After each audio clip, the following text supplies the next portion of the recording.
A major standoff has erupted in the tumultuous waters of the South China Sea. I'm here to dive into the recent collision between naval forces of China and the Philippines, a confrontation that has escalated tensions in a region already fraught with geopolitical strife. Just days ago, in the disputed waters, a Philippine naval vessel and a Chinese Coast Guard ship collided. This isn't just a minor bump in the vast expanse of the ocean, it symbolizes a deeper, more perilous clash over maritime boundaries and sovereignty. The South China Sea, a critical maritime route where a third of the world's shipping passes, is claimed in part by China, the Philippines, and several other countries.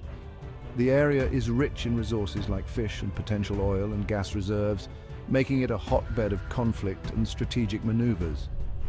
In response to the collision, the Philippines has lodged a formal protest accusing China of aggressive behavior in sovereign waters. Meanwhile, China asserts that the Filipino vessel entered its territorial waters without permission and thus breached its maritime rights. The international community watches closely as such incidents have the potential to trigger a broader conflict, drawing in not only neighboring countries but also global powers interested in maintaining freedom of navigation and regional stability. As tensions simmer, the question remains, how will this affect the already strained relations between these two nations, and what will be the implications for international maritime law? The answers to these questions could reshape the geopolitical landscape of Southeast Asia and beyond. Stay tuned as we continue to follow this developing story, bringing insights and updates. For in-depth coverage and analysis, follow Al Jazeera English.